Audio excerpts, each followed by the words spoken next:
चलिए सीधे मुद्दे पर आते हैं। आज हम एक ऐसी बेहतरीन कहानी का गहरा विश्लेषण करने वाले हैं जो किसी एपिक से कम नहीं है। हम बात कर रहे हैं चंदनपुर की राजकुमारी प्रेम सुंदरी की। उन्होंने 7 मायावी समुद्रों का जो खतरनाक सफर तय किया था ना, उसकी पूरी डिटेल हम आज डिकोड करेंगे। हम सिर्फ उनके रास्तों का नक्शा ही नहीं बनाएंगे, बल्कि इस बात पर भी फोकस करेंगे कि उन्हें सफर में कौन-कौन सी जादुई बाधाओं का सामना करना पड़ा और उन्हें पार करने के लिए क्या अनोखे उपहार मिले। तो हमारा आज का सफर कुछ इस तरह आगे बढ़ेगा।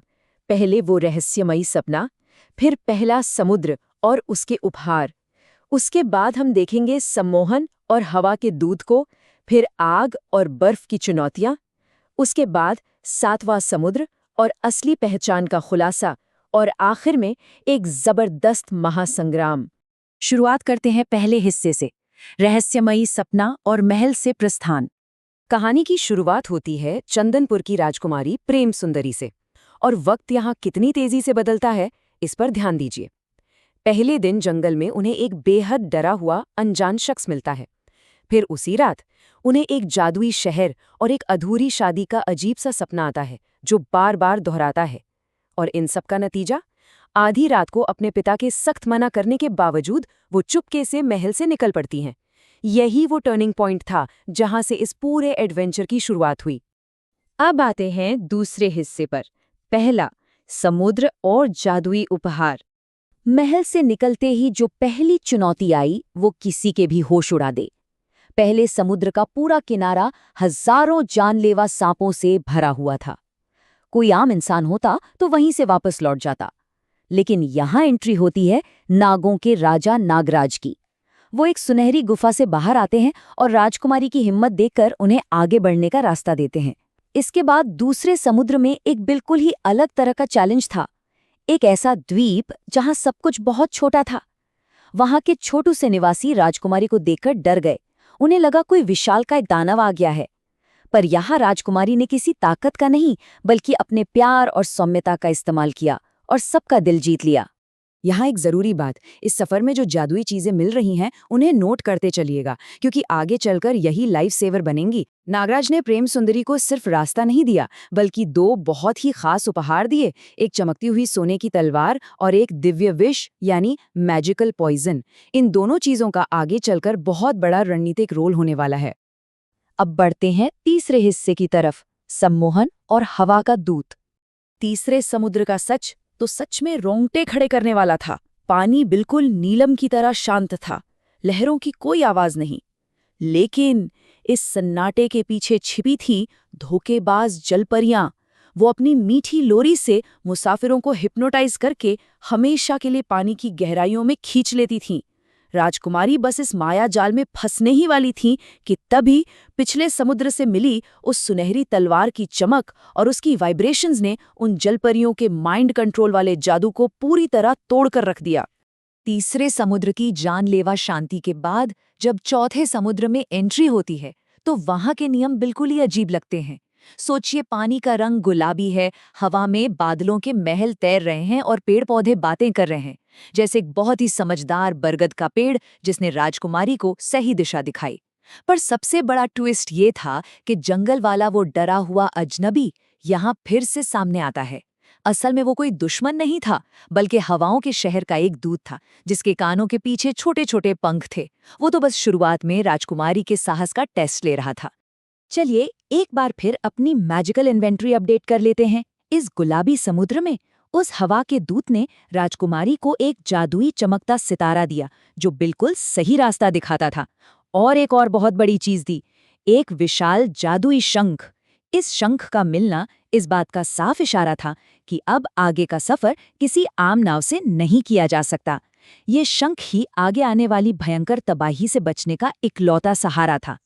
आगे बढ़ते हैं चौथे हिस्से पर, आग और बर्फ की रुकावटें। 5वां समुद्र पानी का था ही नहीं, ये उबलते हुए लावे और आसमान को छूती आग की लपटों का समुद्र था। शुरुआत में वो विशाल शंख राजकुमारी को इस जानलेवा गर्मी से बचाता रहा, लेकिन आग इतनी भयंकर थी कि शंख का कवच भी टूटने लगा। उस क्रिटिकल मोमेंट पर नागराज का एक और साथी वहां पहुंचता है, एक विशाल अग्नि पक्षी। उस पक्षी ने राजकुमारी की सुनहरी तलवार को छूकर उसे अपग्रेड कर दिया, जिससे तलवार के चारों तरफ एक ऐसी आग की ढाल बन गई जिसे कोई गर्मी नहीं भेज सकती थी। और फिर वही पक्षी उन्हें अपनी पीठ पर बैठाकर उस लावे के पार ले गया। उस आग से निकलने के बाद छठी चुनौती बिल्कुल उल्टी थी। यहाँ इल्यूजन यानी भ्रम और सच्चाई के बीच सीधी टक्कर थी। एक तरफ राजकुमारी को अपने पिता के रोने की आवाज सुनाई देती है और उन्हें लगता है जैसे चंदनपुर उन्हें वापस बुला रहा है। ये मेंटली तोड़ देने वाला इल्यूजन था। पर सच्चाई क्या थी? छठा समुंदर असल में पारदर्शी जमी हुई बर्फ का एक मैदान था जहां वक्त रुक चुका था। ये जगह लोगों की सबसे कमजोर यादों का फायदा उठाकर उन्हें पत्थर में बदल देती थी। लेकिन यहां भी उस अपग्रेडेड सुनहरी तलवार की गर्मी ने उस मायावी बर्फ को पिघला दिया और रुके हुए वक्त को दोबारा शुरू कर दिया। अब हम पहुंच गए हैं 5वें हिस्से में, 7वां समुद्र और असली पहचान। काले आसमान के नीचे राजकुमारी को एक बहुत ही डरावनी और गरजती हुई आवाज सुनाई देती है। रुक जाओ राजकुमारी, आगे मौत का साम्राज्य है। अगर तुमने इस 7वें समुद्र को पार किया तो तुम्हारी मौत तय है। लेकिन इन सब से बेखौफ राजकुमारी ने पीछे हटने से साफ इनकार कर दिया। अपनी जबरदस्त इच्छा शक्ति के दम पर उन्होंने अपनी नाव को उस आखिरी अंधेरे में उतार दिया। सच कहूं तो ये उनके साहस का सबसे बड़ा सबूत था।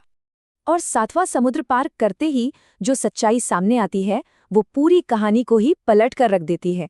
शुरुआत में जो रहस्य थे वो अब एक एक करके खुलने लगते हैं।